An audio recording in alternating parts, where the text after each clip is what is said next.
Welcome to Revolution Report, the show that highlights pressing issues, uplifts community voices, and questions the status quo. I'm Sarah Livings-Walsh. And I'm Analisa, Venolia. We felt the need to dive deeper into societal problems and explore subjects from diverse perspectives. So join us in the revolution.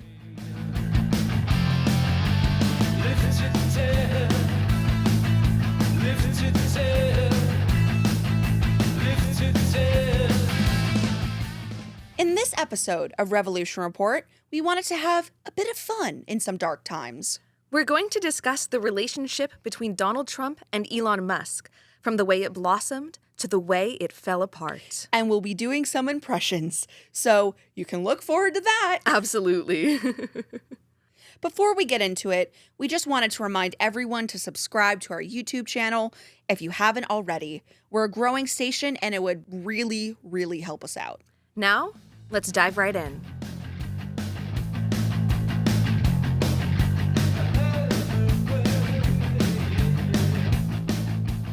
To kick things off, let's introduce the stars of this romance. I'm listening. Donald Trump and Elon Musk. Now, we could explain who those people are, but everyone knows, and quite honestly, if you don't know, I wish I was you. Correct. We wish we were you. Yeah, they're absolutely horrible, horrible people. And though we are poking fun this episode, and though we are making light of this, we do understand that they are both deeply evil people. And yeah, they both just suck. Now, let's get into when Trump and Elon first started to fall for each other. Let's do it. Before they were a horrifying power couple in the worst way, Trump and Musk were not the biggest fans of each other. Clearly, we have an enemies to lovers arc on our hands. Before the 2024 election cycle was in full force, in July of 2022, at a rally in Alaska, Trump bashed Musk, calling him a BS artist. 11 out of 10 impression. I'm so thrilled. Thank you. Musk responded on Twitter saying, "I don't hate the man, but it's time for Trump to hang up his hat and sail into the sunset. Trump would be 82 at end of term, which is too old to be chief executive of anything, let alone the United States of America." I'm making him British. I know he's South African. Just understand that I don't care enough about him to get his accent right. Things continue along this path, with Musk initially throwing his support behind Ron DeSantis in his presidential run. Random. Where things really turn around for these two, and where the lovers' plotline begins, is when Trump gets shot in July of 2024. Within hours, Elon posts on Twitter, "I fully endorse President Trump and hope for his rapid recovery." With reports quickly circulating that Musk was planning to donate millions of dollars to his campaign, Trump states at his first event post-assassination attempt, "We have to make life good for our smart people. You know, we have some smart people. We have to make life good for our smart people. And he's as smart as you get." Oh, someone saying that about Elon Musk? Crazy. Also, Sarah, 11 out of 10 again. Moving things along in our story, according to the Washington Post, Elon donated $288 million to help get Trump elected in 2024, making him the biggest single donor in the country. Deplorable. Elon would do town halls for Trump's campaign because he's just as attention-seeking as the candidate he's backing. Facts. I mean, you are attracted to, sometimes who you are. A little bit of those narcissistic tendencies. A little bit. We're not diagnosing. Not diagnosing. Not diagnosing. We're not going to do that. We don't have a DSM-5 No. near us, and we're not professionals. Just wanted to throw that out. One standout appearance of Musk's was at CPAC, where he was on stage revving a chainsaw, talking about needing to slash government spending. Absolutely insane. And the chainsaw had a chain. That's so...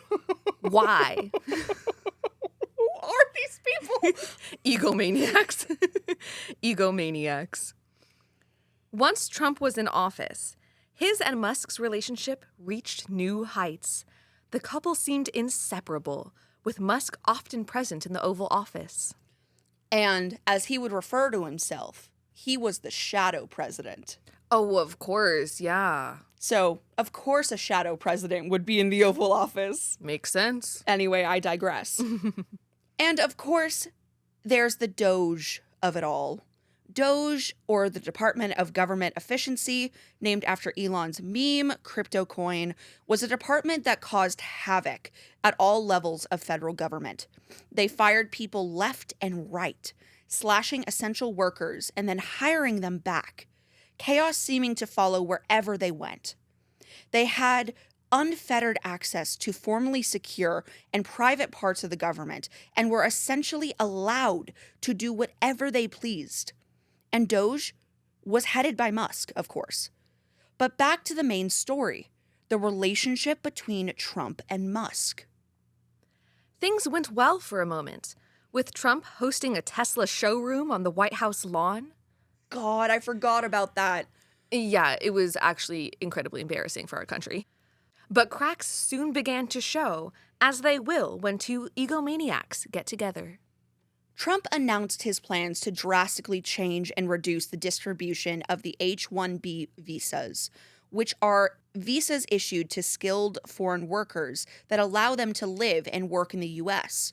Musk opposed this. He is himself an immigrant. But this wasn't what caused them to publicly fight. Musk steps down from Doge to supposedly get involved with his businesses after their stocks tank. And the drama escalates. Trump's Big Beautiful Bill, which we have an episode on, go check it out, is at the center of the rift between Trump and Musk. Musk hated the idea of adding to the national deficit, which the Big Beautiful Bill absolutely does. We will now reenact selected social media posts made by Musk and Trump in their big blowout. Musk honestly just posts too much to include everything he said, so we've just included the highlights. Now, let's jump right into it. Here's the tweet that started it all. At 1:31 a.m. Eastern Time on June 4th. That's F-boy hours. Hey, you up? You up, Trump? At 1:31 a.m. Eastern Time on June 4th, Musk said, "I'm sorry, but I just can't stand it anymore. This massive, outrageous, pork-filled congressional spending bill is a disgusting abomination. Shame on those who voted for it. You know you did wrong. You know it." He then tweeted, "It costs more than defeats all the cost savings achieved by the Doge team at great personal cost and risk." Trump responded at 1:59 a.m. Why is he up? Go to bed. with a post on Truth Social of Musk's announcement that he was leaving government. Musk continued to go on about the deficit, criticizing the Big Beautiful Bill. At noon on June 5th, Trump stated at a press conference, "Elon and I have a great relationship. I don't know if we will anymore." He also said, "I'm very disappointed in Elon. I've helped him a lot. He knew the inner workings of the bill better than anyone sitting here. He had no problem with it. All of a sudden, he had a problem, and he only developed the problem when he found out we were going to cut EV mandates." Musk responded on Twitter, saying, "False. This bill was never shown to me even once, and it was passed in the dead of night so fast that almost no one in Congress could even read it." He then went on to say, "Without me, Trump would have lost the election. Dems would control the House, and the Republicans would be 51-49 in the Senate. Such ingratitude." At 12:56 p.m. on June 5th. So, very quick turnaround. He's bothered. Their first fight. And Musk then asked his followers on Twitter if America needed a new political party. Oh, Jesus Christ. At 2:37 p.m., Trump posts on Truth Social, "Elon was wearing thin. I asked him to leave. took away his EV mandate that forced everyone to buy electric cars that no one else wanted, that he knew for months I was going to do. And he went crazy. He then said, the easiest way to save money in our budget, billions and billions of dollars, is going to terminate Elon's governmental subsidies and contracts. I was always surprised that Biden didn't do it. In response to Trump's claims that Musk was upset over the EV incentives, Musk tweeted at 2:48 p.m., less than 10-minute turnaround.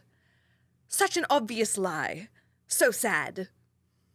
Then at 3:10 p.m., he tweets the biggest statement of them all. Time to drop the really big bomb. At real Donald Trump is in the Epstein files. That is the real reason they have not been made public. Have a nice day, DJT. Which we already knew. We already knew, and it's just like, it was just crazy to see it confirmed. Oh, yeah. The internet went wild. Yeah. Trump went on to defend the bill. Musk continued his rant for a while. And then on June 6th, literally the next day, Trump told CNN, I'm not even thinking about Elon. He's got a problem. The poor guy's got a problem. And wrapping up this stage of the saga, on June 11th, 5 days later at 3:04 a.m., Musk tweeted, I regret some of my posts about President at real Donald Trump last week. They went too far. That's when you say some really insulting things in a breakup, and then you're like, oh, wait, baby, come back. Baby, come back. I didn't mean it. I didn't mean it. I was just mad. It was just the heat of the moment. You know how I get when I'm angry. I haven't eaten, like... I'll do anything. Just take me back. Now, hearing all that, you might think that Trump would be done with Musk for good, especially considering what Musk said about the Epstein files. However, Musk's companies like SpaceX and Tesla still receive millions from the government, with a Washington Post analysis in June talking the total given by the government to Musk's companies to be, wait for it, $38 billion in the form of contracts, loans, subsidies, and tax credits. Absolutely insane. That's insane. Yeah. Giving a billionaire billions? He doesn't need it. No, and here's what really makes me upset for the American people. People are living in destitution right now. The economy, the job market, despite what Trump will say, is the lowest it has been. Yeah. People are not able to put food on the table. You clearly have the money, and you are choosing not to. He's just making the rich richer. Yes. And that is a point that we said in the Big Beautiful Bill episode, where this is not for the people. He did not get into office for the people. No, for himself and his friends. Exactly. Yeah. Or lover. Or lover. Which brings us back. And Musk himself hasn't soured entirely on Trump. Since their public feud, he has donated over $15 million to PACs supporting Trump. Clearly, the love affair isn't over. Oh, no. It's merely hit a rough patch. Musk has obviously greatly benefited financially through his relationship with Trump. And Trump has benefited as well. Musk donated significantly to Trump's campaign. And Trump gained increased access to a network of tech oligarchs. Yeah, I mean, to see all the tech oligarchs at the inauguration was, I think, when I knew that we were going downhill. Mm-hmm. As soon as I saw that, I knew we were in for some trouble. Oh, absolutely. And you're so correct. And that's, again, when I decided to leave big platforms like Meta. Yeah. As soon as I saw that, I went, nope, I'm not going to line the pockets of oligarchs. Yeah. I'm out. Yeah, absolutely. And here's where we're wrapping up this episode. We doubt we've seen the last of the relationship between Trump and Musk. They very well could be on an enemies to lovers arc again. We'll keep you updated. We will.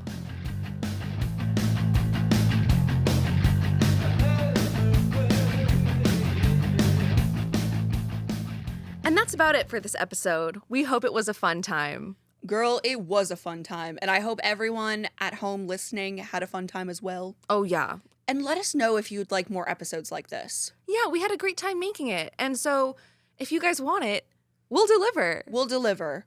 As always, you can check out our website, handballcourtradio.com. You can follow us on Blue Sky at Handball Court Radio, and you can also follow me there at Sarah Livings-Walsh. I'm there as Not Like Mona Lisa. If you're watching on YouTube, make sure you like, subscribe, and share so you don't miss our content. And don't forget to rate, review, and follow us on Spotify or Apple Podcasts. And with that, I'm Sarah Livings-Walsh. I'm Analisa Venolia. And this has been Revolution Report.